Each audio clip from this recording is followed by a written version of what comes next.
I'm incredibly jealous of you, James. Have you still not got your keyboard? Not only have I not yet received my Magic Keyboard, the estimated delivery date just got pushed back another day. So What day are we looking at now? Thursday. And it's currently Tuesday night for you. Right. Yeah, and up until in Australia, you'd actually be one day closer to Thursday.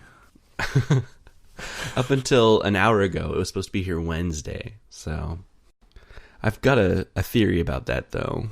Mm-hmm. I think the 11-inch ones were maybe ready to go just a little bit sooner than the 12.9-inch ones. Because I was sitting there clicking the refresh button and ordered my keyboard the moment it was available on the website. And it seems that, I mean, you got yours like pretty instantly, a couple days later. And the majority of the reviews that came out, at least initially, were all of the 11-inch keyboard. That's right. So I think maybe, yeah, those shipped a little faster for some reason. Yeah, that sounds like a valid theory. So, but I'm itching to try it out. Does anyone have a 12-inch one yet? It's kind of, it's hard to tell just from watching videos and pictures which one's which, because they look remarkably similar. Right, yeah, without like a point of reference to really tell what the size is. I think maybe Marquez Brownlee had a bigger one, potentially, but I'm not sure. We could just jump straight into the show and talk about it then, since it's the first topic. All right, let's do it. Good morning again. Good morning. So, yeah, it's unfortunate you didn't have your hands on it for the show. That would have been perfect timing. Well, I guess you're going to have to carry all the weight for this. I'll have to tell you all about it. At least you didn't have long to wait. Yeah, I can manage another day and a half. They shipped a lot earlier than expected, because they're not supposed to be here until May. And as we record, for me, it's the 22nd of April. Right. Yeah, it's kind of a surprise announcement alongside the SE that we'll talk about later. Yeah. Yeah, it was definitely expedited. I'd actually ordered an iPad case for Yasmin's iPad about a week before ordering this iPad Pro Magic Keyboard, and that case is still not here. That's how expedited this one was. Wow. Yeah. What iPad does she use? She's got the 2017 iPad. Oh, okay. That's all in quotes, so yeah. Non-laminated, pretty slow, right. But it's just a video machine, so she doesn't need much else, really. But, like, brand new, the just iPad costs the same as the keyboard, so... Right. I think we got that 2017 iPad on, like, I don't know, some sort of special. I think we paid $380 Australian for it, and I just paid $499 Australian for a keyboard. Which is crazy. I mean... Yeah, nothing really beats just the base iPad in terms of bang for your buck. That's a great deal. Yeah, yeah. And it's done for years now, and there's no signs it's going to... Right. Yeah, there's no competition anywhere. There's no competition. Yeah. It's a pretty easy buy. I should probably explain how I got this keyboard as well, since as we left the last two shows, I think I was pretty adamant that I wasn't buying it. Right. But I discovered that the frequent flyer program that I'm part of offers lots of Apple accessories, and iPad cases and keyboards being one of them. Okay. So at this time, the one I've got in my hands is not one I've got through the frequent flyer program, because they don't come on like day one. Mm-hmm. But eventually I'll end up just buying one. Well, spending the points that I've got in that shop, in quotes, and that way I'll get it for free, in quotes. So again. You'll then return the one that you have now, or? Yeah, I'll have to end up returning that the one I've got right now. Okay, so you've got like a 2-week window to do this. I do, and there is a very high chance that I'll end up having a period of time where I don't have it, I guess. That's all right. I mean, I was always going to get this one as like a trial for a few weeks to see if I actually wanted it. Right. So I just got lucky, I guess, that I found that I could also get it through this frequent flyer thing as well. I mean, I had to get it for the show, basically. Right, That's yeah, what it it's comes a down business to. expense. It's probably a tax write-off. Well, if this show had any sort of business structure to it, then maybe, but it's lacking that. I mean, we make money. We just give it all away. Right. Although we haven't made money in a while because there have been no ads in the show. Right, yeah. So after a couple days with the keyboard case, what's your review of it? I find it hard to review things after a few days because I'm always pretty like backwards and forwards on things, but early days opinion, I'm going to say it is an absolute game changer for the iPad. Right. It makes it so much more usable. It's like the iPad's had a missing arm up until this point, and now that arm has been attached. And do you find the trackpad comfortable? It is. It's not bad. That was actually my biggest worry, or the thing I was most curious about, because, I mean, we've all used keyboards on iPads before, and I've even used like trackpads on the iPad before. I mean, since that became available, and the size of this trackpad is probably one of the smallest trackpads I've used in many a year. Probably since like when ThinkPads were still owned by IBM. Back that long ago, have I not used a trackpad so small? But it doesn't seem to be a problem. I mean, it is small. You definitely notice it's small, but it's not like every time you go and use it, you're like, ugh, I've hit the edge again, trying to do this basic task. How does the clicking mechanism feel? Certainly not as good as a Mac. Definitely not as good as like a haptic engine Mac. It doesn't feel as nice a click as the Macs that had like a real click, but you couldn't click at the top, if you know what I mean. Right. What do you call those? The diving board style ones. So the click Right. doesn't feel as nice, but it does make up for it by being clickable all over. You don't have to click at the bottom. You can click at the top if you want. That's actually something that's awesome. I've struggled to get used to. Sometimes I find my finger at the top and move it down to click, and then I have to remind myself, actually, no, I can click anywhere. So that's just a little getting used to thing, but it is really nice to be able to click all over it. And I haven't turned on tap to click, by the way, because I'm a purist. See, I'm in the same boat as you. With my Magic Trackpad on my Mac, I prefer press to click, but I specifically have tap to click turned on my podcasting iMac, just so I'm not making a clicking noise while we're recording, and I can just quietly operate the interface. That's probably a good idea. So I don't have it yet, but from the couple of videos I've seen, there's actually a few things that have come up that just didn't occur to me at the time. First of all, that it never occurred to me that this wouldn't be able to fold back on itself. This is exclusively a keyboard stand, and if you want to use it as a tablet, you have to detach it to do that. Yeah, so every generation of keyboard is getting worse and worse at being just like a tablet mode. Right. Because the original keyboard would fold back and also be like the keyboard would be hidden, so you wouldn't like be holding the keys. And then the second generation was fold back and the keys would be exposed, so you had to hold the keys while using it, which I hated. I never used it in that mode because it just didn't feel nice. And then finally we've at the you can't fold back at all. But it does actually work out that unlike any of the previous cases, I find that the keyboard case just stays on the desk, and it also stays plugged in as well, which is nice. And when I want to use the iPad around the house, I just take it off the case altogether and just use it in like iPad mode. Right. Yeah, the more I thought about it, the more I realized that's probably not as much of an issue as I initially thought, because the case, I mean, using the iPad in tablet mode, even with the keyboard folio, is a little heavy and cumbersome, and so I imagine with this, it would be even worse. And so I think taking the iPad off is the best option, even if you could theoretically fold it around. Right. And I think I mocked that possibility a few shows ago. I said, like, no one's going to move it around the house. Right. You're gonna want to have like 4 of these, so you can just dock it when you want to.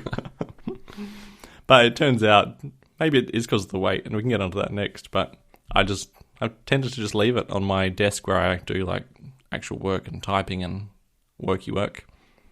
Does it feel pretty heavy? It's heavy, yeah. When the courier handed it to me, he actually handed it to me, which is weird. I thought he would like throw it to me like the postman does. He just like throws stuff at the door these days. Literally, you hear a bang as it hits the door. But, do you not have a mailbox? Oh, this is when things are like too big to fit in the mailbox. Ah, okay. But the courier is a different company, and he handed it to me, and it was like he was handing me like a thick paper, hardcover Bible. It was that heavy when it was the keyboard, the box, and then the brown cardboard box that wrapped it all up for shipping. It felt like a thing of rocks. Yeah, tracking the status of my keyboard, it says the package that's coming is 3 pounds. So right, yeah, that is heavy. That's like a whole computer, a whole laptop. Right. Yeah. Actually, the box that it comes in is really nice. It's like one of the nicest Apple boxes I've had something shipped in. That's saying something for an Apple box. They're all I know. very nice. Yeah, it's really thick. It's got this like nice kind of texture to it on the inside. Yeah, it's a really nice box. But it does add to the... Maybe they did it like that, so you felt like the thing was getting lighter and lighter, and once you don't realize how heavy the keyboard you're like, actually, the keyboard's quite light. It's all a perspective thing. I'm glad you don't have to use it in the box. I wouldn't put it past them to like think about things like that when they're designing packaging. No, me neither. But the weight as well is... I think they've done it on purpose and made it heavy, probably heavier than it needs to be, because it does mean the whole contraption together is a lot sturdier than it might be if the keyboard was light. Right. Because already, if you do use your iPad on the Magic Keyboard on your lap, and say your knees are like slightly less than 90 degrees, it's already leaning back on itself a little bit, like the trackpad will be raised up a bit. So it seems to be as heavy as it needs to be to make for a pretty sturdy experience. And speaking of sturdy, you can carry this thing around by the keyboard with the iPad attached, which is pretty cool. Like as if you're carrying a MacBook around by the keyboard. Whereas I would have never done that with the Folio. Yeah, I've seen when this new iPad design came out, people were doing things like sticking them to the side of their refrigerators. So they've got pretty strong magnets in them. Yeah, they're very strong, yeah. I think I've done that. Put it on the fridge. Yeah. Mine is kind of curved a bit, so I can't stick it to the side. Oh, what happened there? Oh, the fridge is curved. The fridge is curved. I thought you'd had this grand accident with your iPad that you'd forgotten to tell us about. No. One other inconvenience that seems odd to me is that you have to actually go all the way into settings to turn the keyboard backlight on and off. Yeah, you do. Actually, I saw this mentioned in a few reviews, and they got it wrong. Okay. Because the reviews said, well, if you want to watch a movie, you have to go into the settings and turn the keyboard backlight off because it'll be annoying you. Well, no, you don't, because it acts just like a MacBook backlight, in that once you stop using the keyboard, the backlight turns off. Oh, really? Yeah. Well, just imagine using a MacBook. Once you stop typing for a few minutes, then, yeah, just like I said, the backlight just turns off, as you would expect. And exactly the same for this. I saw the backlight also has like an auto brightness adjustment feature. So yeah, so it seems to use the iPad's brightness detector, whatever you call that. Yeah, so it seems to me, especially if this isn't something you're going to be carrying around and concerned about draining your iPad's battery, this is just a feature you leave on and never have to think about. I haven't once thought I need to go and change something here at all. Like when it's bright, the backlight just turns off. When it's dark, it ramps up a bit. Okay. And then when you're watching a movie, it just turns off after a minute or two. Like, there's nothing there. Any complaints are just like people who compulsively change their backlight to make it like the perfect brightness, or just are always turning it off because, I don't know, they don't want that like 0.5% battery drain per hour. Speaking of battery, you said that the built-in USB-C port charges the iPad very slowly. Yeah, so this is another thing that was like some reviews had it one way, some reviews had it another way. Some said, I think it was Marcus Brownlee said, it charges the iPad at the same speed as just plugging into the regular USB-C port on the iPad. Mm-hmm. But then I think it was The Verge's review said this charges pretty much like you'd expect a wireless charger to charge, which is pretty slow. And I did a fairly casual, unscientific test, and while I was using the iPad, it went from like 45 to 55% in touch over an hour, I think it was. That's pretty slow, yeah. That's pretty slow, isn't it? Yeah.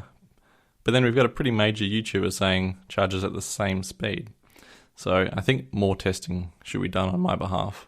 And I was using it at the time, although it was just web browsing. It was hardly taxing. Right. Yeah, I wonder if you do something like a large video render or something, if you could theoretically still see it drain while plugged in. I bet you could, yeah. I was even charging my iPhone off the USB-C port on the iPad while having it plugged in to power. Or the iPad was plugged into power via the Magic Keyboard. Interesting. Yeah. And I expect the iPad would actually lose power at that with that configuration. Right. I did mean to check, but I didn't get around to checking. This is also interesting to me because I think it's kind of opening the door to kind of what future portless devices from Apple can look like. Because, imagine 3 or 4 years from now, the iPad ships with a keyboard like this, maybe not quite this nice, but like a basic one with a USB-C port built in and no port on the device at all. And the iPhone gets something similar. There was rumors going around just this last week of Apple's testing out smart connectors on the iPhone. And we've been seeing those rumors since the iPhone 7. So I think this could be potentially a way they're trying to step into more of a portless future and still be able to connect peripherals. Is it the Apple Watch that also has some sort of smart connector like hidden in the clasp area as well? Yeah. And people were guessing that might be some sort of smart watch band coming in the future.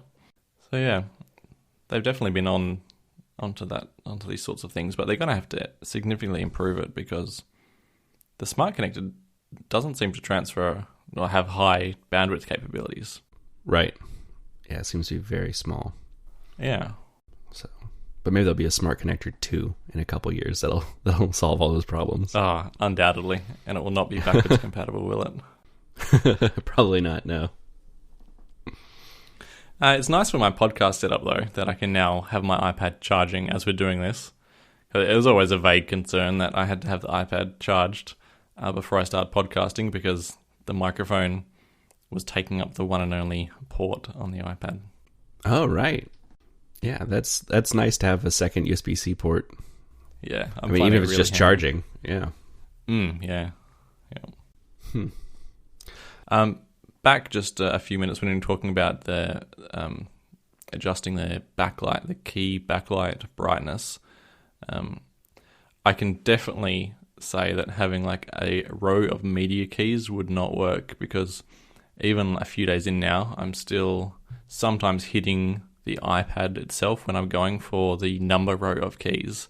So there is not a lot of there's not a lot of space there. Yeah, if I start with my fingers on the home row, then it's no problem. But actually, that's cool. My keyboard backlight was off, and I didn't touch a key. I just rested my fingers down, and it turned the backlight on somehow. It's like it sensed I was there.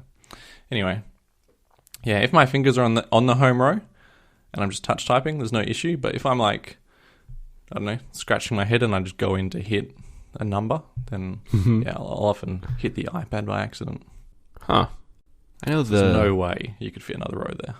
The Logitech keyboard for the iPad Air that also has a trackpad, it has a function row. I don't know if the trackpad is significantly smaller to accommodate that extra row of keys, or if it just has to do with the way it's designed. They're able to fit keys on better, but I would hope in the future, I think a function row could be very useful on iOS. I'd be surprised if Apple did it. It would definitely be handy. Right. But it's probably like not in their philosophy to add it there when they've got like the software equivalent kind of already there and easily accessible, like the actual control center on the iPad, because that doesn't really exist on the Mac, does it? There's no control center like that where you've got all your settings. I mean, there's the status bar. Right. Yeah, and I guess that probably would be a little counterintuitive considering they're trying to get rid of the function row on the MacBooks too. Yeah, you can say that. I'm less worried about having actual function keys more than just like, it'd be nice to have brightness adjustment or even like a home button on the keyboard or invoke multitasking. I guess a lot of that's gestures, so that's still doable. Yeah, you've got Command H to go home and then 3-finger swipe up to get... Right. Well, that's home as well, or 3-finger swipe up and pause to get into multitasking. I guess play, pause, and would be nice to have, and maybe some volume controls. Yeah, it probably would be nice. Although the volume controls are physically on the iPad, and they're in a good position as well. Yeah. Okay, well, maybe it's not as big of a deal as I was thinking. No, I don't think you'll find it will be. I really need an eject key for my iPad. Why do you need that? What are you ejecting? I don't know. I just looked down at my keyboard and saw the eject key, and initially wondered why my iMac without a CD drive came with a keyboard with an eject key on it. But there's one still there. Why? Why would it have it? Well, I do have a USB CD drive, which I guess that's the answer, because there's no eject button on Apple's USB CD drives. So no, there's not. You either have to right-click on it and hit eject from the option menu, or have the button on the keyboard. Yeah, Command E is also eject. Yeah. Are the old days from like the original versions of macOS, where if you want to do eject something, you just... Well, I think you still can drag it to a trash can to eject, can't you? Oh yeah, you can definitely do that. Yeah, that's classic. I remember blowing old people's minds with that when I showed them how to do it. Viewing angles I was slightly concerned about, especially seeing things because some people in Thailand seem to get this thing on Friday, and they mocked up a few things that showed that the viewing angle was kind of... It did not look as extreme as Apple's own videos made it out to be. And have you found it? I've not had a problem with that at all. I think it's the addition of the height means you don't need an as extreme viewing angle. Like the angle between the iPad and your eyes is not as acute because the iPad's slightly higher up. If anything, I've actually been tilting it away from the extreme angle sometimes. Actually, especially during video conferencing, which I'm doing a lot these days, and I guess a lot of people are.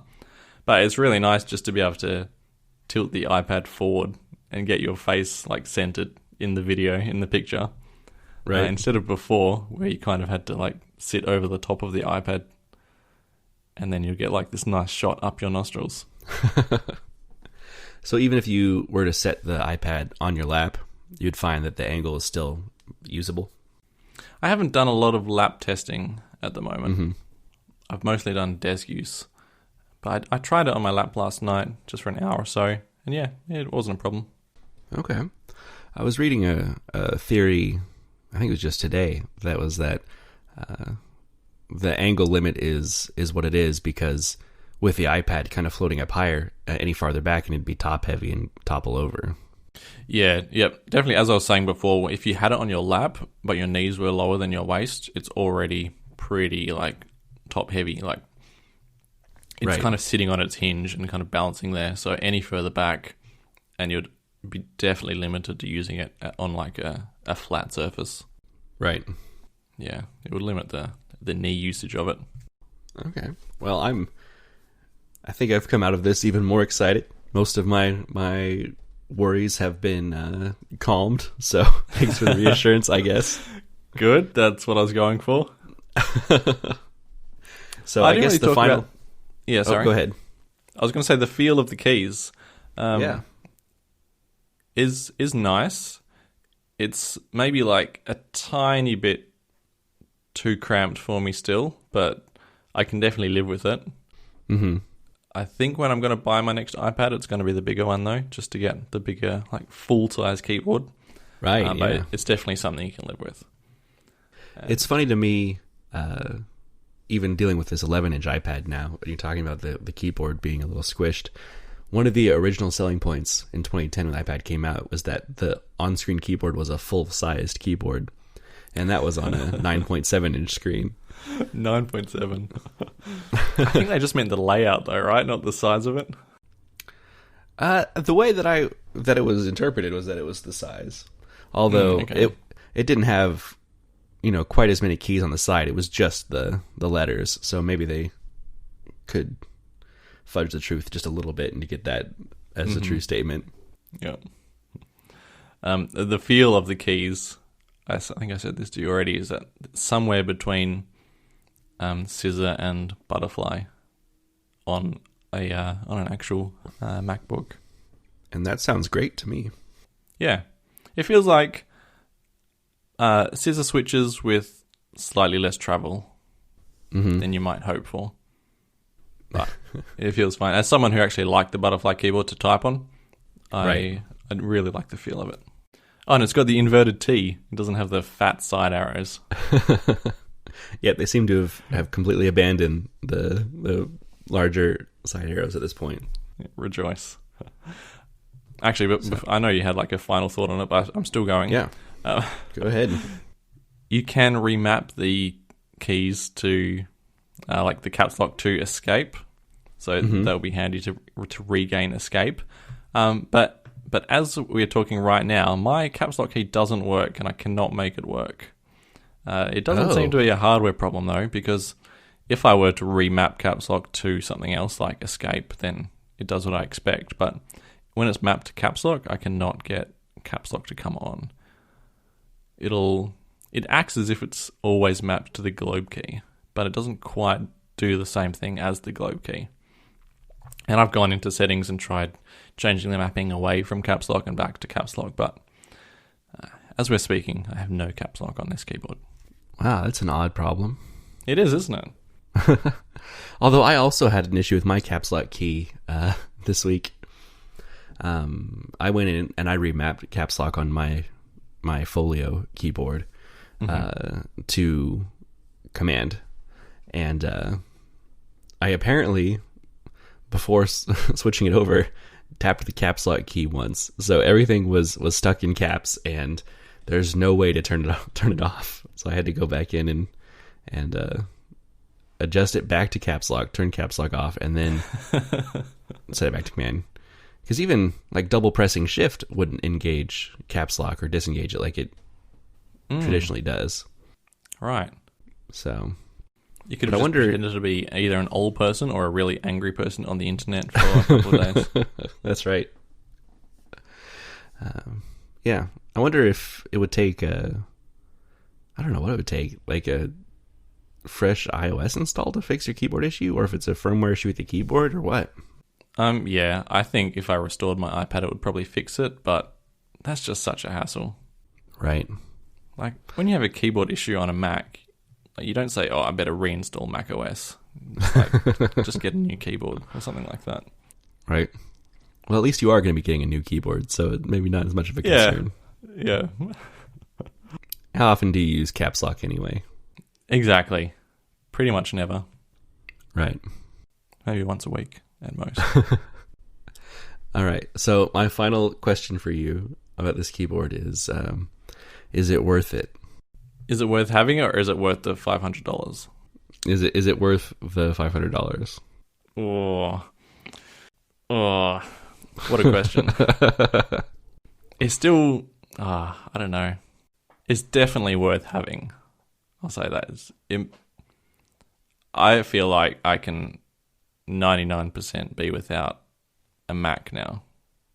Wow. A few bits and bobs that I still do, but I've used it since, when did I get it? Monday. So I've used it for my job for 2 days, I guess. That's not as long as I thought it would be when I started that sentence. I've used it for 2 days, and I have not needed to go to my Mac. Whereas all the other previous solutions I'd come up with for using the iPad full time, there's always felt like, oh, this task would just be way less of a hassle on the Mac. Right. Yeah. Yeah. All right. I'll say it's worth it. That's pretty high praise. I'm solidly impressed now. I hope you enjoy it. I hope I haven't talked it up so high that you're only going to be disappointed. No, I don't think there's any way that you could have hyped me up more than I've already gotten myself. So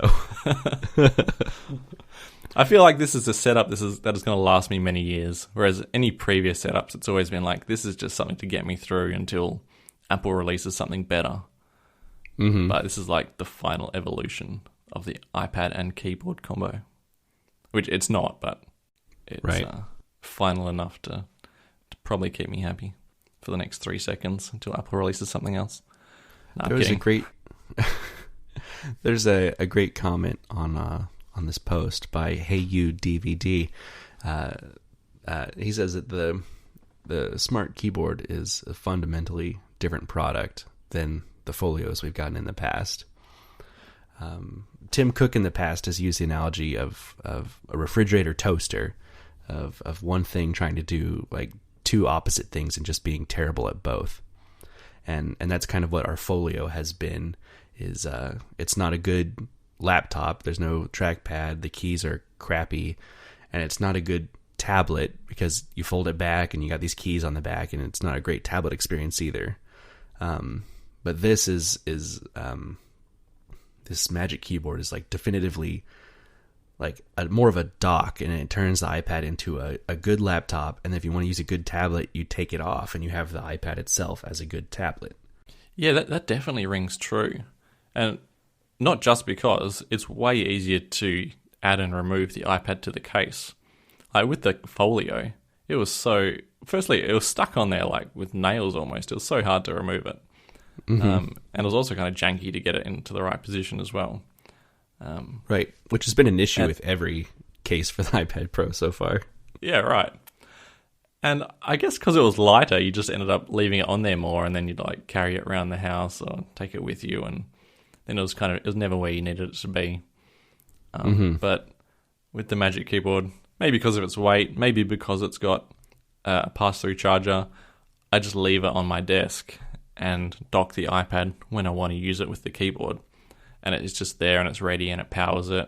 And I stick it on there at the end of the day and it's powered in the morning. Right. It's kind of like a wireless charger, I guess. I mean, but that also means that when I'm not using the keyboard, then I do have an iPad without a case, which is lighter and doesn't have keys on the back and feels better in the hand and all those things. I'm just looking around it, admiring it, wondering if there's anything else to say about it, actually. We've already got 30 minutes on a keyboard. This was not the topic I expected to spend all the time on. Really? I guess there's a lot. There's a lot to say about it. I thought it was. That's why I put it up the front. Ah, okay. I guess it's the most relevant to me since I have one on the way, so I'm most interested in this. You get it in time for the weekend. Have a good play with it. That's right. Yeah. So there's been a lot of news since our last show, though. Yeah. So an iPhone SE came out as well. Yeah. Alongside the keyboard, they also threw in a new phone. Yeah, a new phone. People are calling it the phone of the year as well. Which is, a big deal considering how early in the year we still are for people to be deeming it that at this point. Yeah, right. So the SE is a very, very cheap iPhone with an A13 in it. Yeah. That's better than my iPad, which only has a lowly A12. A12X. Yeah, sorry, A12X. Yeah. I actually don't know how those two compare. No, me I imagine A13 probably beats it. They usually tend to even surpass the X chips year over year. Mm-hmm. But yeah, at $400, this is the fastest phone you can buy, anywhere. Period. For $400 is an incredible deal. And the body of it is like the final form of a multi-generation iPhone as well, so it's the iPhone 8 body, which is Touch ID and all the things we know and love about like a whole era of iPhones. Yeah, it's very much carrying the torch of SE. So with not the same... torch that some people hoped, but yeah, I'd agree. You mean some people were hoping for the iPhone 5 design still? Yeah, some people really thought that the SE was like small edition, like the small iPhone. What is it? 4.7, I think, for the SE. Or was that the new iPhone one? 4? The new one is 4.7. The new one's 4.7. Okay. Yeah, the original SE was 4. Right. Yeah, so some people thought that SE meant it might be like this Apple's small iPhone, but it was never going to be that. It was always going to be extend the production line and tooling of these shapes and sizes, which is the iPhone 8 one. Right. And maybe a small detail, but an exciting one for me. I really, really like the look of the white iPhone with the black front still. That's a design I wish they would have had, back when these were the flagship. Yeah, so was it the iPhone 7 that was the last white face iPhone? The iPhone 8 had white face as well. Ah, okay. So wait, what was the original? Was the original white face and then they changed it to only black face? We should probably find a better word for this, but yeah. So to speak. Yeah, this iPhone SE is the first Touch ID phone to have a black front and a white back. Right, gotcha. So, which I've never really liked the white front very much. No, it was definitely the wrong choice. Right. Yeah, that's what always caused me to opt for the black iPhones year over year, was just to have a nice, like, solid black phone when the screen was off. Yeah, that looks really good. It's a really good look. So it's not going to convince you to get one though, surely. No, there was no draw for me. But what about you? Yeah, I'm pretty convinced. I'm not sure really. Like maybe if my SE was to die, I think this would probably be the phone I'd go for. Right. What if they announce iPhone 12 this year with, like, the really sleek iPad Pro design, and they've got some real killer use for the LiDAR scanner on the back? Would that be enough to draw you away from this, steal of a phone? That would be so appealing, wouldn't it? To have that same design. Right. Because that would kind of be the continuation of the current the previous SE's design, which is carried on from like the 4 and then the 5s, then the SE, and then the 12. Yeah, that's a killer design. Wait, is that one of our topics? I can't remember because I chopped and changed a few times. Yeah, we do have a... No, it's not. It's not a topic, so we can talk about it. Oh, okay. I didn't even see you switch the topics in the last minute.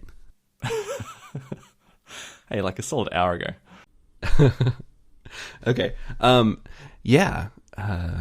It's kind of an interesting flip in that way, that the iPhone SE originally was the square phone when all the iPhones went to rounded, and now the SE is going to be the last rounded phone when they're all going back to like a squared off design. Huh, yeah, I didn't think of it like that. It's definitely the phone that means that they can extend the production line like into the future. Something that they've already invested. Right. I don't know how many, like tens, maybe hundreds of millions of dollars into these production lines, and to eke out another couple of years must be so valuable to the company. Oh yeah. Yeah, this is just going to be printing money for them. So and it also takes on a whole new segment of Android phones which they never even like addressed before. Yeah, the mid-range Android phones stand no chance. They can't compete. Because there's no mid-range Android phones using flagship processors. Right. So, I mean, I don't know. I feel like people who are buying mid-range Android phones are not choosing them because they're Android loyalists. It's because that's the phone that fits, their budget. And the people who are really staunchly, Android only and iOS isn't customizable, it's garbage, are the people buying the S20 Ultra for $1,000. So Right. I think this iPhone is going to handily capture that whole mid-range market now. Yeah, most people that I see getting these mid-range Android phones are the ones that see it as it's only another $10 a month on my phone plan, so that's the phone I'm getting. Unlike the new iPhones, which are another $70 a month on my phone plan, so there's no way I'm going to add that on. Yeah. No, the what's the current? Is it the 11R? Just the 11. The 11 non-Pro was the current one that was the cheaper addition to the phone plan, but there were just still so many Android phones that were way cheaper. Most people do upgrade their phones when they re-sign or recontract still in 2020, even though it's way more expensive than it used to be. It used to be get a brand new top-of-the-line iPhone for $0 a month when you sign up for 2 years. Right. Those days are long past, but people still do typically, from my experience, or what I see in the wild, so to speak, get a new phone when they recontract. And the Android phones were just the one to get because it was $5-10 a month.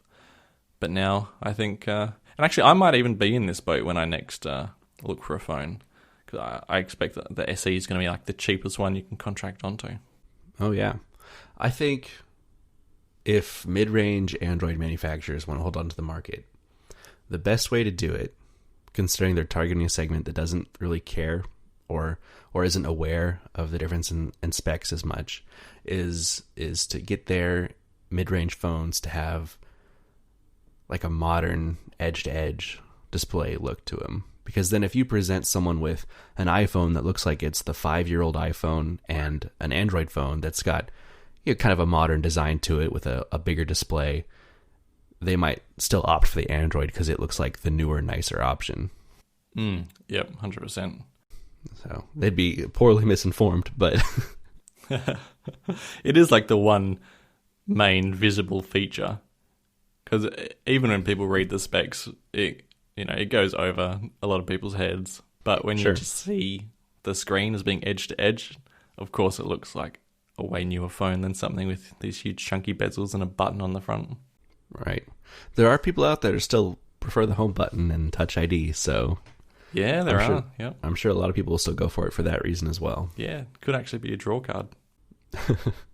The camera system in the SE, so it's the camera from the 10R, is that right?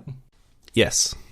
Yeah, but it does have some advanced processing capabilities brought by the A13. So it's going to be slightly better than the 10R camera, is what I'm expecting. I think, man, the iPhone 11 was such a great deal on its own, and it was easily my go-to phone to recommend for people. And I think almost 100% of the time, this new iPhone SE will be my recommendation for people.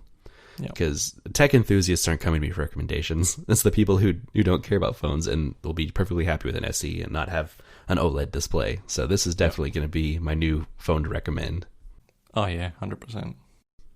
My only question, which I'm sure will be answered once these are starting to get in the hands of reviewers, is what battery life is going to look like on these. Right. Because the iPhone 11, do you expect it's going to be really good? No. I mean, it's not going to. It's really good is probably not the word I'm going for. Good enough, it probably will be. The iPhone 11 has the best battery life of any iPhone ever made. So I don't think you're going to beat that. But because this is an 1800 milliamp hour battery. I don't know how power hungry the A13 is versus the A11, A10, A12, 11 that came in the iPhone 10 and iPhone 8, the last phone in this design. I kind of think that it might end up being a wash, and you're going to get iPhone 8 battery performance, which wasn't great. People were complaining about the battery life of the iPhone 8. So I think for light use, it'll be fine, but it's definitely not going to be a 2-day phone, and it's probably not even going to be an all-day phone for people who use their phones heavily. Yeah, I guess, does the increased performance of the A13 mean that it runs more efficiently? I can do things faster and into low power states faster, that it saves the battery, or is it just going to be hitting it harder but because it can hit high performance states? Right. Yeah, my concern is that we've had a few years now away from this design, and they've had, slightly bigger phones with much bigger batteries in them, and so like performance per watt hasn't necessarily been as much of what they were targeting with these newer chips, and so they might not be quite as efficient as they were a couple years ago. All right. So no one's actually got it in their hands yet? I haven't seen any reviews yet. Well, something to look forward to. What is the release date? I don't even know. I don't know either. I didn't look and see when these were actually shipping out. I would assume they're on their way to people already. Let's see. Available the 24th. 24th. Oh, that's in 2 days, so it should definitely be in people's hands. So in Australian dollars, the 64 gig version is $749. That's very good. It probably sounds bad to you, but let's say it's $400 here. So it's about the price that iPhones used to be back in like the 4 and the 4S days. Really? I'm pretty sure. Yeah, I guess that's about right. I'll say the original iPhone launched at $600 and then quickly got a $200 price cut like 3 months later. So, and then stayed there for years. Mm-hmm. So yeah, that'd be right. Yeah. 64 gig starting capacity. Pretty good. I think most people can live with that. Yeah, especially anyone going for an SE. I think that's going to be more than useful for them. Yep. And it can record in HEVC, which is nice. Right. And I bring that up because during the week I just discovered that my iPhone SE, the OG SE, can record in 4K, but it can't encode it in HEVC. So it takes up even more space. Oh man, I have been pondering this for a few months casually. Why is my photo library exploding in size so much? And it turns out I've been recording video at 4K and X264, which is like 10 megabytes a second of video, roughly. I was very disappointed when I found that out. So now I've got a whole job ahead of me of probably transcoding all this video to HEVC. You should just be recording with your iPad. I could become one of those people. Yeah, the 11-inch isn't too big to be holding up and recording with. I don't usually have it in my pocket, though. Right. I'm actually surprised to hear the original SE can record in 4K. I wouldn't have expected that. Yeah, it's quite a capable little phone. Yeah. Just disappointing there's no HEVC. Because it's like, I think you get like 20% of the file size of a H.264 video. Right, yeah, it's a big improvement. Yeah, it's huge. Moving on, we haven't had much Apple Watch discussion in the last few months, but an app came out. And do you want to tell me about it? Because you sent it to me. Yeah, I don't have a lot to say about it. It's called... Actually, I don't even know how to pronounce it. Nami or Nomi? I've been calling it Nomi, but... Nomi? Yeah. And it's basically a little Tamagotchi for your Apple Watch. But some of the ways you can interact with it are actually by getting out and getting exercise. It leverages your health kit data and can keep track of your steps and stuff and kind of count that as taking your pet for a walk, which is a great way to encourage, just general health and fitness. And at the same time, man, an app like this has just, been destined for the Apple Watch since it came out. Yeah, it's a stroke of genius, isn't it? I mean, I'd be shocked if something like it didn't exist already, but this is just really well implemented. Like, it's nicely designed. It works well. As you walk or as you get activity, you earn like hearts, which you feed to your Nomi, your Tamagotchi thing. And mine dies like every second day because I don't feed it. Just because you forget to feed it, or you're not getting enough steps in, or what? Nah, it's actually because in these times of quarantine, I don't always wear my Apple Watch every day at the moment because I don't really need to know what the time is. So yeah, it's been a struggle for me as well. Once things return to normal, I'll be feeding it on the regular. Well, it sounds like you should be doing the descriptions. You went a step farther than me. I haven't even downloaded the app. Oh, really? You sent it to me. I know. I saw it and I sent it to you. I'm like, this looks so cool, and then I didn't get it. I'm purchasing it as we speak. All right, it's downloading on my watch. Is it though?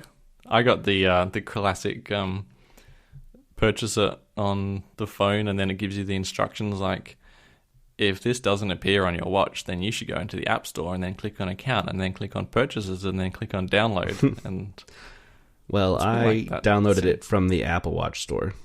Ah, okay. So, although it is prompting me to enter my whole Apple ID password, which is a little man, I get that every time as well. Watch. It's kind of annoying. Okay, now it's entered. Now it's downloading. All right. So this is by an Australian pair of developers, which is cool. Mm-hmm.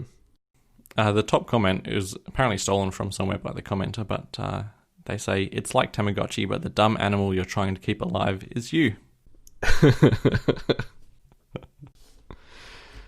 Huh. Yeah, so I think something like this has a lot of potential, not only for, its current state, but they could definitely continue to integrate this with other health features and have it almost like a little fitness trainer. It's encouraging you to get more exercise. Yeah, maybe the Nomi could start giving you inspirational or demotivational messages. Demotivational messages. What do you call it when they just give you crap for not working out? Oh, I have no idea what you're trying to go for. I don't know. Your Nomi's like, I've been alive for 5 days. I bet you can't keep me alive for 6. you piece of shit. Anyway, so moving right along. Unless you have something more to say about Nomi. No, not yet. Getting it set up. I'll have more to say in the future. All right, cool. So there's a tweet from John Prosser, who seems to have a tweet about something like every day in the last month, but the current tweet is, I'm not going to say that Final Cut is coming to iPad, but Xcode is present on iOS/iPad OS 14. The implications there are huge. Opens the door for pro applications to come to iPad, and then he plugs his live stream. Yeah, I don't know about this John Prosser guy. He seems to be rather prolific, but all of a sudden, and I don't know. Some people in the comments don't have that positive opinion of him, but then when prompted for proof of his, I don't know, what am I saying? They're saying that he just throws shit on the wall and hopes something sticks, but there's only one actual piece of evidence that anyone's come up with to support that theory. It is a very recent piece of evidence, though. What's that? He recently got on Twitter and was bragging about apparently having the slide deck for the canceled March product event, and bragging about it to the extent of at Tim Cook, you're about to hate me kind of things. And it turned out that he just had some internal sale document that were apparently easy to access. It was not, some kind of exclusive to him information. And he just presumed that that's what he had because someone had sent it to him. And that told him that's what it was. And he got kind of braggadocious about it too early. And then when he was called out on it, deleted the tweets and instead of admitting there was an issue or that he was going off of false information, he said that he can't talk about it because he's protecting his source or something like that. And that was within the last couple of weeks. He's definitely a showman, but if that's the only thing that's been discredited, that's still pretty good. That's no reason to doubt he's got real sources. Yeah, he definitely has real sources. He's got some real, he basically leaked everything there was to know about the SE before it came out. Yeah, So exactly. He definitely knows some people. Although one of the responses I saw, and I don't think it was here on Reddit, it might have been actually a response to his tweet directly, was that there's been a very light version of Xcode present in iOS since iPadOS 13, and it seemed to be mostly used for plugging your device in to Xcode on your computer and running development apps like natively in the environment. So Yeah. So there's no confirmation whether or not this is something new that he's talking about, or this is the previously existing like Xcode Lite that already exists. Yeah, right. And I really don't understand how this ties into Final Cut coming to the iPad in any way. Yeah, that's a very weird point about this tweet, because he just seems to mention Final Cut offhand, but there's actually zero information about Final Cut. Right. But then he also mentions, like, as a response to some doubters, like, oh, I've got more information than I'm letting on. I wouldn't be saying this unless, I was sure of it, which could just be his response instead of backtracking on the whole thing, like just doubling down on it, even though he might know he's made a mistake. I guess only the future is going to tell about this. Well, I don't know if optimistic is the word I'm looking for, but I'm definitely excited about a future that includes Xcode on the iPad. I think Xcode on the iPad in conjunction with this new Magic Keyboard is going to be incredible.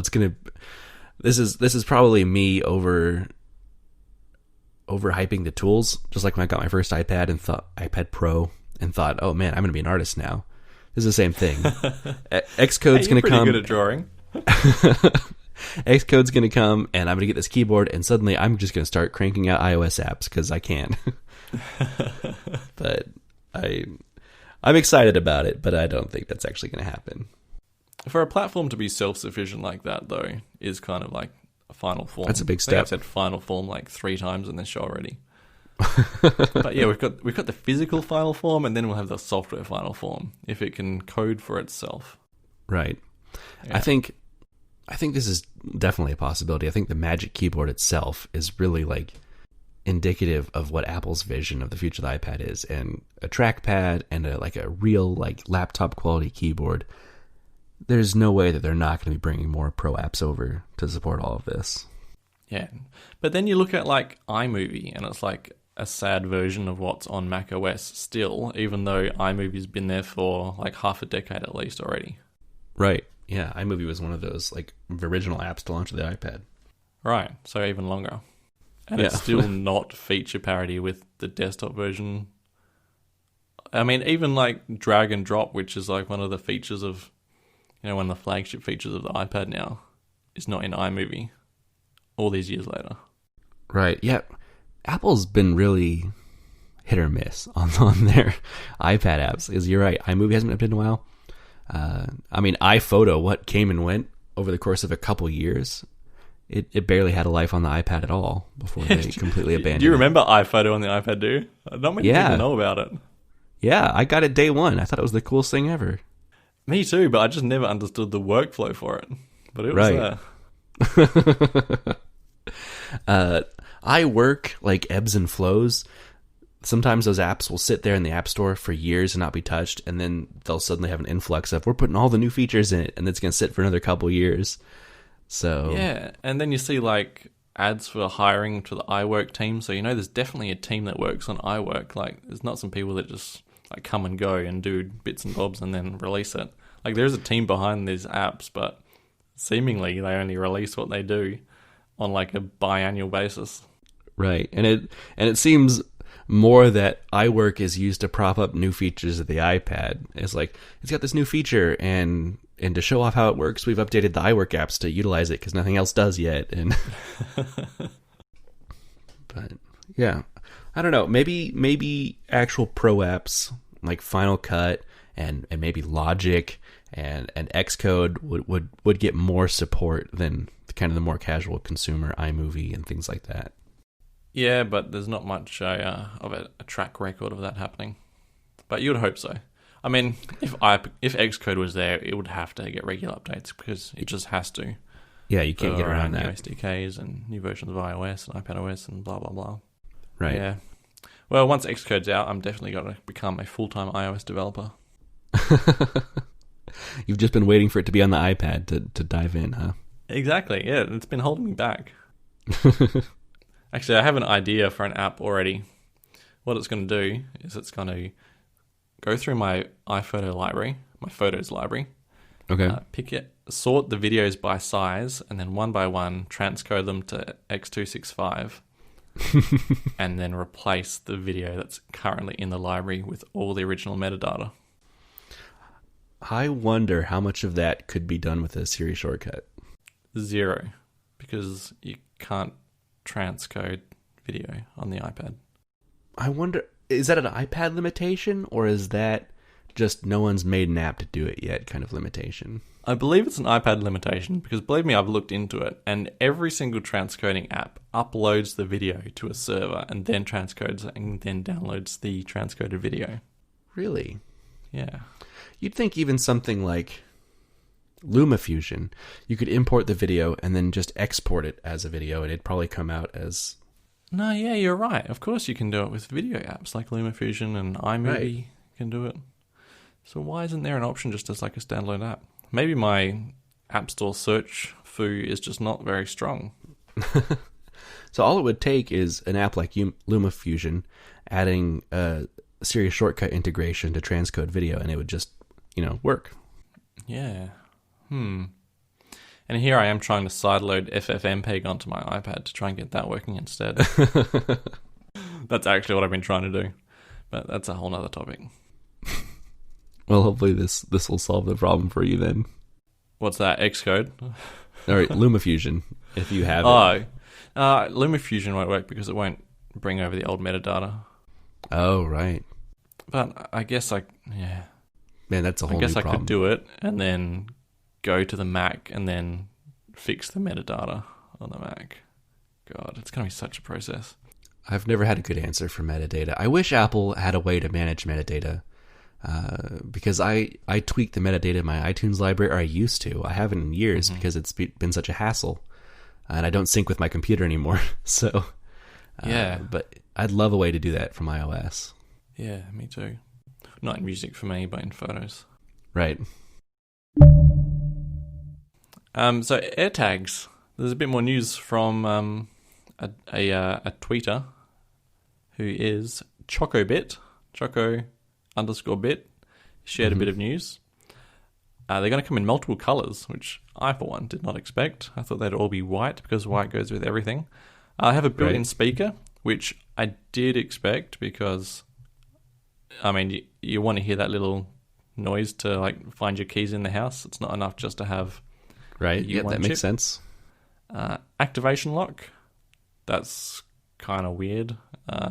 And not limited to U1 enabled devices. And I thought that would be a given as well, because if it was, then there would not be many iPhones that you could use these things with. Right.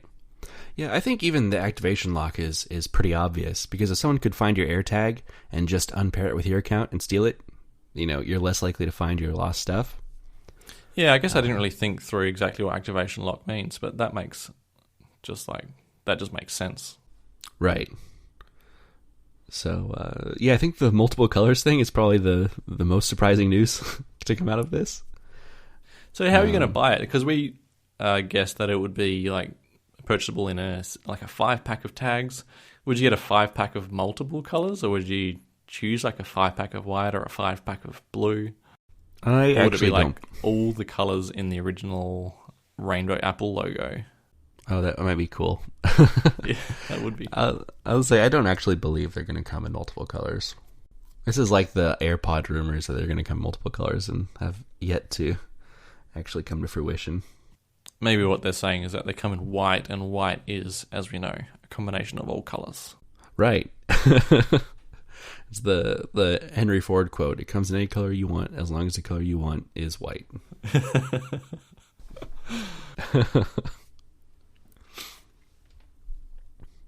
And white is the most findable color as well. Like, you would not want it coming in black because you'd never see it. Right. I guess as long as it's playing a noise, then it might be okay. Yeah, and I guess it is attached to something as well. Right. Yeah, the noise thing is interesting because they're supposed to be waterproof as well, and you'd hope that they would be. Sure. It's actually pretty handy to have things able to play noise when you're looking for them. I use that on my AirPods all the time because I often fall asleep with one AirPod in and then wake up and it's nowhere to be found. It's somewhere amongst all the sheets. And it still has a charge enough to play a sound, huh? Oh yeah, nearly always does. I kind of thought those would slowly drain if they were just left outside the case. But I guess probably not overnight. It'd take longer than that. Yeah, they do slowly drain outside the case, but when they're not doing anything, it's pretty slow. Right. Okay. I just want to see these finally show up. We've been hearing about them for almost a year now, and yeah, it's still no sign when they're actually going to appear. Well, it wasn't in this quote, but wasn't the rumor that they're going to be released alongside a new MacBook Pro in May? I did see that rumor. Man, rumors have just been so rife in the last month or two. It's hard to keep track. It'd be odd to see an Apple event in May, but maybe there's more to this March event, and they've just decided to spread it out over the next couple months instead of releasing it all at once. Mm-hmm. And yeah. I just want the AirTags now. I don't even want them because I think they're going to be that helpful for me. I'm just really excited to try the AR feature and see how it works. An actual use for the U1 chip, finally. Yeah, yep, finally. Well, the next iPhone will have a U1 chip and a LiDAR scanner. There's got to be something massive in the works that's going to take advantage of all this, right? Because Apple just doesn't just add hardware for potential uses. There's normally something in mind. Right, yeah, unless it's 3D touch. Yeah, they had something in mind with 3D touch. It just didn't work out.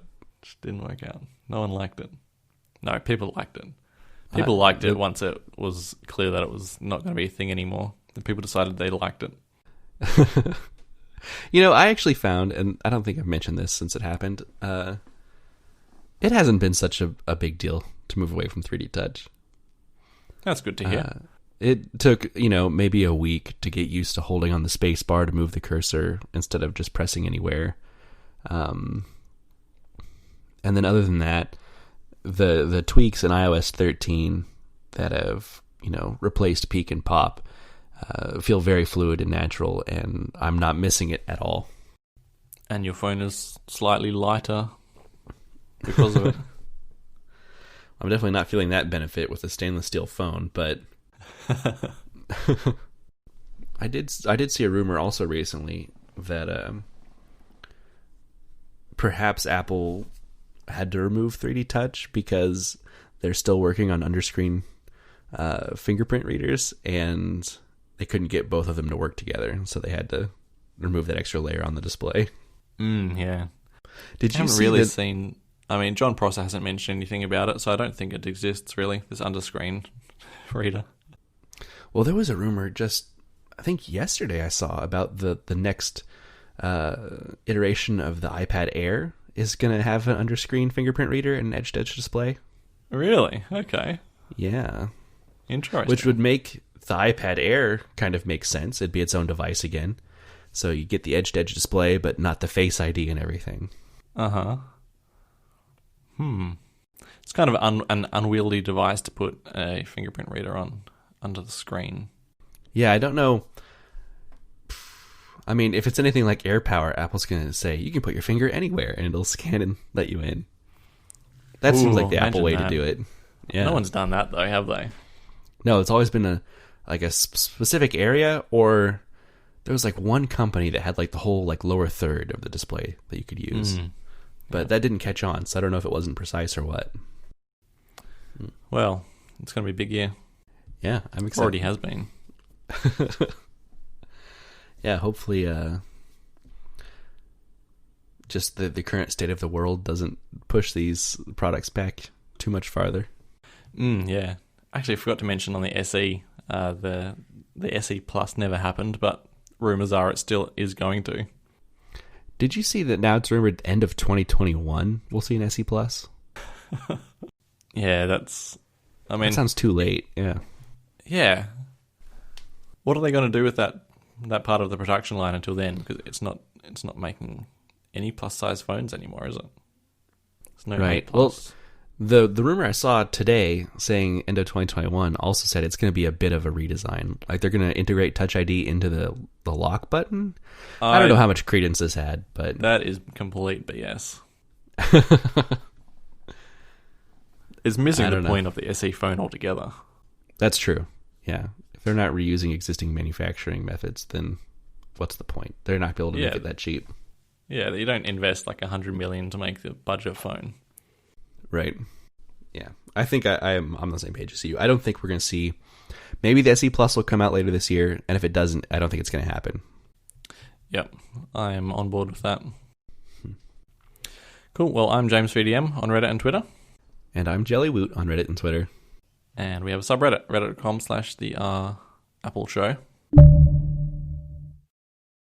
I hope you haven't heard too many clicks from my non-tap-to-click magic keyboard during the show. I haven't heard anything, so I think you're just fine. Good. How's quarantine been treating you? It's all right. I've been like trying to actively get out of the house and go on walks more to stay sane, which is a good habit to get in anyway, now that I'm going to be working from home for the foreseeable future as well. So yeah. What about you?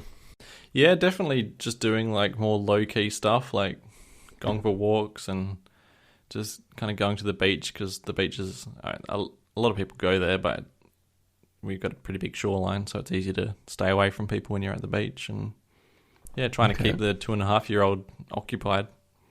Right, yeah. Is my life, while Yasmin keeps the 6-week-old fed, I guess. Fed and clean. That's about all you need to do with a 6-week-old. Yeah, pretty much. How's Paul doing? Is he still pretty quiet, or is he getting fussy at this point? He has his fussy days, but he's not. Yeah? Yeah, just a standard baby, I think. Just does everything you expect. Sometimes he cries a bit, and then you feed him whatever, and he stops crying, and sometimes he doesn't want to sleep. Sometimes he sleeps really well. Just very standard expectation. Meeting expectations. All right, well, that's good. I guess there's no concerns or issues then. Nope. No concerns. Hey, did you hear about Brady and Gronkowski? I have no idea who that is. All right, so this is how starved the news media is, the sports media is. We literally hear nothing about the NFL in Australia. Even like when the Super Bowl's on, they wouldn't even get a mention, and yet they're so starved that apparently the re-hiring of this NFL player out of retirement was enough to make Australian news. Huh. Man. Yeah. So yeah, old Gronkowski out of retirement, reuniting with Brady. Killer combo, apparently. I don't know anything about NFL, but yeah. I know who Tom Brady is. I've never heard of Rob Gronkowski. I'm definitely not a football person, or basically any sport. Not a sport person in general? Definitely not like professional or whatever. Like I watch college sports more than like the NFL. Okay. I just thought that was amusing this morning when that made like the 5-minute bulletin big enough news to make the bulletin. Right. Yeah. I mean, I guess that's probably good news for you, because everything on our news is people protesting quarantines and wanting the country to be reopened. Is that not so much an issue over there? That's not a thing here, no. You know, I think being aggressively ignorant is definitely an American trait. So Some Americans seem to go out of their way to be ignorant, don't they? it definitely feels that way. God, yeah. Yeah, I do keep track of those things just casually on Reddit when it pops up. Yeah. Very amusing. Yeah, it might be amusing from the other side of the world. It's terrifying to be in the middle of it and know that no one's taking this seriously. Hey, we were supposed to have some sort of TV or movie review, weren't we? Or was that already supposed to be the previous show? Oh, yeah, we did say that. Whatever it was, I'm sure I didn't watch it. I did The rewatch Banker. Office Space. Oh, The Banker. I haven't seen it. I completely forgot that okay. was even a thing. I want to watch it, though. Okay. So I do have a movie recommendation, though. Okay. There's a movie called Honey Boy featuring Boy. Shia LaBeouf. Oh, okay. And, yeah, I just highly recommend it. It's a very good movie. It's Is kind it of a new movie? Yeah, it's pretty new. I think yeah. 2019. It's a pretty low-key movie, though, but I just found it was very impactful and enlightening and just a very good drama. Interesting. Yeah. Okay. It's based on a real story. Huh. Yeah, I'll have to check it out. I need things to occupy my time anyway, so this will be great. I need to start like a list in my reminders, things I need to watch. Yeah, for the show or just in general? Just in general. I've found myself, multiple times sitting down saying, man, I don't know what I want to watch. But then we sit here and I'm like, oh, there's so many things I still need to watch. Yeah, definitely need a list. Start a note. Then you can just share things to the note. It's too late. I already started it in reminders. I try to use reminders when I can. Yeah, not a bad option. If something doesn't have a date for me, then I don't normally put it in reminders. Oh, I barely ever use reminders for dates. It's more of a, like, my grocery list and stuff goes in reminders. Oh, yeah, mine too, actually. But, yeah, okay. I've just disproved my own point. There's no date on a grocery item. There's no date on milk. Right. So to speak. There is a date on milk, but yeah. Yeah, if it's a list I can check off, it usually goes in reminders. Unless it's a list that I really want to keep track of the things that were checked off, and then it goes in notes, because those don't disappear after you check them off. Yeah.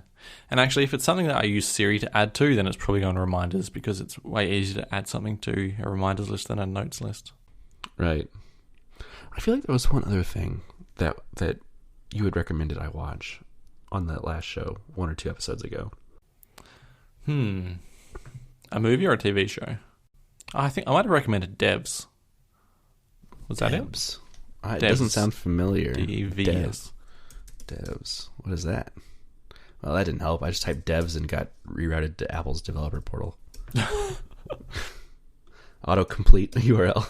Autocomplete in Safari is actually very bad a lot of the time. It's very annoying. Yeah, I'd prefer, if I'm typing in the search bar or the URL bar, never autocomplete and redirect me somewhere. Yeah. So Devs is a mini-series by Alex Garland, who's made a lot of really good stuff and seems to be quite a clever writer. Oh, I've seen the advertisements for this. Directed Ex Machina, which is excellent. Annihilation, which is not too bad. I'm adding it to the list. Devs. And here I am, sitting and rewatching Office Space for like the 4th time last week. What are you doing with your life?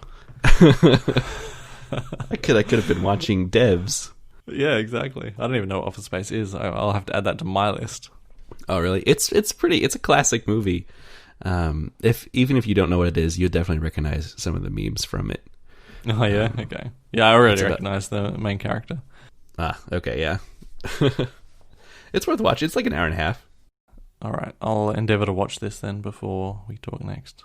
Okay, and I've got a whole list of things I need to watch. So yeah, you're going to struggle to get through all that, but see how you go. I'll make sure to watch The Banker before the next one, because I've been really excited about that for months. Yeah, you told me about that, and here we are.